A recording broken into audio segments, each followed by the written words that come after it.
Hey there, everyone. This is Dave Dubeau with another episode of the Property Profits Real Estate Podcast. And today it is my pleasure to be chatting with Cal Ewing, who is a very astute young real estate entrepreneur doing something pretty cool. And that is that he's a Canuck who focuses primarily on investing in the United States. In fact, I think that's, if I'm not mistaken, that's where Cal's got his entire portfolio. So we're going to be talking today with Cal about that, about Canadians investing in the real estate in the U.S., what he focuses on, how he got involved in all that. And Cal, you're calling in right now from lovely Calgary, is that right? That's correct, Dave. Freezing Calgary. At the time we're recording this, it's mid-February. So Cal's freezing his buns off in Calgary, and I'm freezing my buns off here in Kamloops, and hopefully trying to find things to do to stay warm inside, right? Their buns off, right? So you're wishing you're down in Texas right about now, I think. Exactly, yeah. So Cal, welcome to the call. Appreciate having you on board. And Thanks, we're going to start the timer now. And so Cal, to start off with, tell us a little bit about your background, how you got involved in real estate, and more importantly, how you got the bug to invest down in the States. Sure. Yeah, so I grew up in small town Alberta, and my dad was a cattle rancher, so he never worked for anyone but himself. My mom was more of a stay-at-home ranch wife, so she only, worked for us kids. And I think that really was ingrained inside me that, working for myself was normal because that's what my family did. So after I got graduated, my goal was to play professional electric guitar in some rock band. And so I moved to the big city and slugging it out, trying to make that happen. I had to work a bunch of really crappy jobs. And I just realized that I am a horrible employee and I do not enjoy working for someone else. And then at one point after the whole rock star dream ended and I realized it really wasn't for me, I came across Rich Dad, Poor Dad, and I read that book and it just really resonated with me. I was like, okay, there is another option than just getting a job and, trying to pass my time until retirement, right? So I clung to that and I just felt like real estate was the thing. This was my answer. And that was about the same time as I decided to go to University of Calgary and get a degree in geology.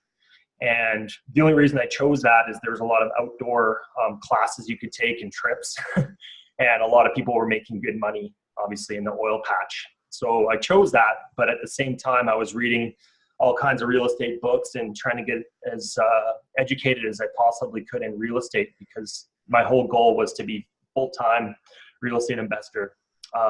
So while I was studying, I was learning that. And then got married and headed out into the oil patch out in the middle of nowhere in minus 40 weather. And I soon realized this is not for me. So I decided to just commit 100% to investing in real estate. And I've been doing that full-time for the last 3 years. Nice. So how did you get from investing in real estate to investing in real estate in the United States? How did that come to be? Yeah, well, I think what happened is a lot of the training that's available for most Canadians it's all American content, right? Yeah. So you try some of the strategies that, these gurus and stuff that come through town are telling you can do, and they don't 100% work all the time. And so that was one thing. I really love the idea of investing someplace warm. Like I originally thought Costa Rica would be the place to go. And then I met a Calgarian who actually had a full business in Las Vegas at the time. And he was actually working with Canadians, showing them how to invest in the US. And it was more of a turnkey type thing. But that's how I got my start is I just raised some money and we just with some friends and we bought a house in Vegas. And that was where I got my start. And I just continued because it was more natural to me to buy in the US than it is in Canada. So price points tend to be a little bit more reasonable, I think. Yeah, a little bit. Or a lot. All right. So what year was that you kind of jumped in and bought your first property? Yeah, that was right after the big crash south of the border. So 2009 and 2010. Good time to be buying, that's for sure. Yeah. Okay. So since then, I believe you've done quite a few transactions. I believe you're up to you got 30 properties on the go right now in your portfolio. Is that right? Approximately. Yeah. Well, since I've gone full time and left the oil patch, I think we've done about 30 deals in the last 2.5 years. Yeah. Impressive. That's very good. So, So it sounds like you got off to a good start on the right foot, but knowing what you know now, if you're going to go back to your younger self in 2009, 2010 and say, hey, do this differently, what would that be? Yeah, I think number one is taking more action and not being so afraid. I think a lot of people, this is pretty common, is it's very overwhelming. It's very scary, no matter where you're investing, but just real estate in general. And I spent a lot of time spinning my wheels, trying to get it perfect, trying to figure out which market I should be in and comparing and, and really doing nothing. Just an analysis paralysis, right?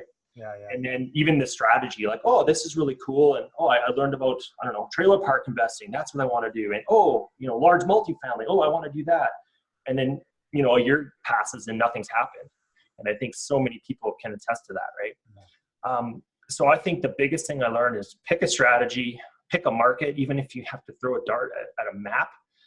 And, because every market's different. Every market has its challenges that you're going to have to learn and overcome no matter where it is, and just go. And the more you go and the more you do, that snowball starts slowly rolling and you build that momentum and coincidences happen and you meet the right people and then you're off. So, that is such good advice. I mean, that's my ideal type of person that I like to work with, Cal, for my services, done for you, marketing services for raising capital, basically, is somebody who's already got 3 or 4 or 5 deals under the belt. They've kind of hit the wall, but so often I have newbies coming to me and saying, hey, where do I start? And I say, well, first of all, pick a strategy, exactly what you said. Pick a strategy, get educated about it, and then pick a market and get educated about that, get focused on that. And then we can start talking about, talking with money partners and raising capital, because until then, nobody's going to invest with you. So that's very, very, I'm definitely on board with that advice. So now that you've been doing this for quite a while, and I know you work with a lot of different people, and chances are you've been part of real estate clubs and all sorts of things like that. Besides the procrastination and the lack of focus on a strategy, what are some of the biggest mistakes you see other real estate investors making? Well, I think that people put a lot of limitations on themselves and make a lot of excuses, again, not to take action. So like financing, for one, is an example. It's like, well, I don't have any money, or I've already, invested all my money, so I'm done. Or I can't get a mortgage. And the one thing that I've found with investing in another country is I've had to learn that, like, I can't really get much financing. I can't qualify for mortgages. And so, just figuring it out and just trying to solve your problem to get to where you want to go. So like, I've had to learn how to buy houses with no money down. And most of what we do is no money down. And you hear a lot of people saying, oh, well, that's no one can really do no money down deals. And well, that's absolutely not true. And, oh, it's too hard as a Canadian to buy in another country. Well, no, it's not that hard. It's just you put those limits on yourself. And I think it's all up here. It's just the limitations and being able to push through them and find the answers. Very, very, very cool. So tell us a little bit about the strategy that you're focusing on right now, because before we started the recording, we were chatting and I said, well, it looks like you're doing lease options to me if I read between the lines, but that's not the case. So tell us a little, kind of give us a synopsis of what you do. What's your main bread and butter strategy? Sure. Well, we actually have two. We have a short-term, more of a cash flow, keep the business going strategy, which is just wholesaling and wholetailing properties. So sorry, wholesaling and what? And wholetailing. Wholetailing. I don't know what's wholetailing. It's really similar. So you get a good deal under contract. Wholesaling is where you're assigning that contract to another investor. So maybe they'll keep it as a rental or they'll take it as a fix and flip. And so that requires a big database of investors. Wholetailing is the same thing, except you're actually listing the house on the MLS. I got it. So you're not improving it. Wholesaling is you buy it super, super cheap, you sell it cheap. Yeah. And wholetailing is you buy it cheap and you sell it retail. Sell it at market value. Yeah, without really doing anything to it. Right. Okay. Makes sense. Yeah. So that's the short-term money. We're able to do multiple deals every month that way. Nice. And then my long-term strategy, and this is more based on where I see the market right now, is we're actually buying homes again at a discount. And then a lot of times we're using private lenders and we're buying these homes and then we're turning around and owner financing them to people that can't qualify for a mortgage. Okay.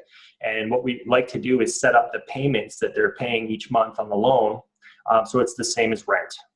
So it's kind of a no-brainer for people that have been renting and they don't want to anymore.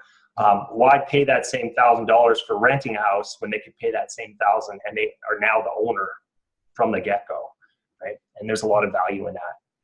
Most definitely. So there's obviously a lot of tricks to that strategy, but is one of the main things is you got to get in there under market value, or you got to get in there with really good terms, or how do you make that work financially? Well, it's actually easier to buy homes in this model or strategy than it is when I'm wholesaling and wholetailing.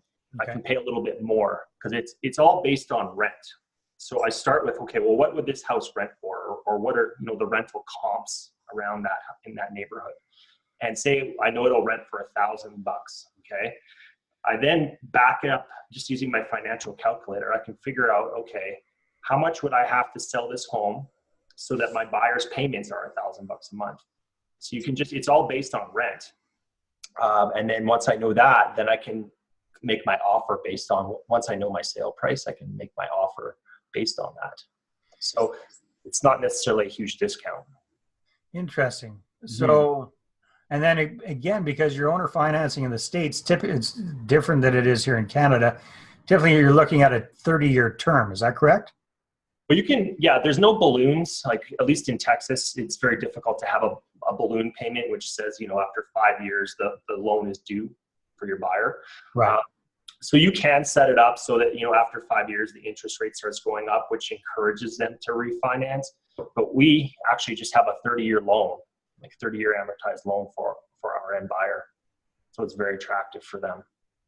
Interesting. No, that's very, very cool. And what we were also talking about is, because I was saying, well, geez, you get an investor involved in that. Who wants to have their money tied up for 30 years? But you brought up a very important point. Chances are they're going to upsize, downsize, move. Something's going to happen within, on average, 5 to 7 years. Everybody's moving, right? So you're not stuck for life with that loan.